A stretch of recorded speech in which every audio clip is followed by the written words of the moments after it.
için, kavgalara kuyulandım sabaha varmak için. Katarlar gelir geçer bir geceden bir geceye, yüreğim yare yare iz bırakır bin acıya. Gün olur ufalanır karanlıklar bin parçaya. Gün olur şafaklanır karanlıklar bin parçaya. Ne zaman tanıdım seni diye düşündüm dün gece. Bulamadım. Sanki hep vardım bir yerlerde, saklanmış ve bir anda ortaya çıkmıştın sen. Zamanda bulamadığımsın, ne kadar sevdim seni. Sevgi, aşk, türkü, hayal. Sanki hepsinden de öte kalbimde en derin bir duygusun sen. Adını koyamadığımsın. Bilecek ve gideceksin bir gün, biliyorum.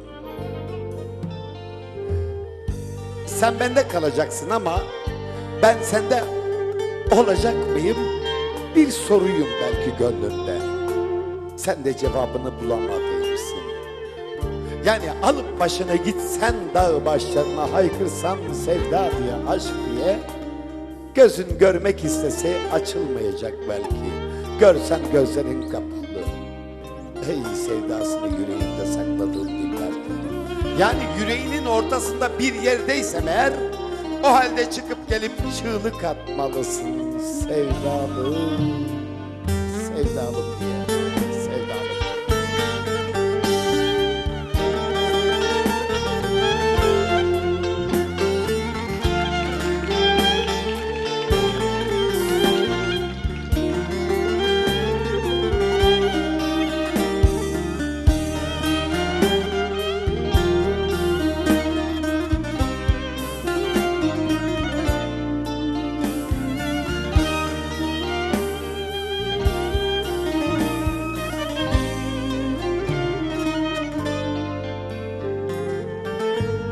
Denizlerde dalgalandım taşları oymak için, doruklara sevdalandım ışığa doymak için. Irmaklarda durulandım dağları duymak için.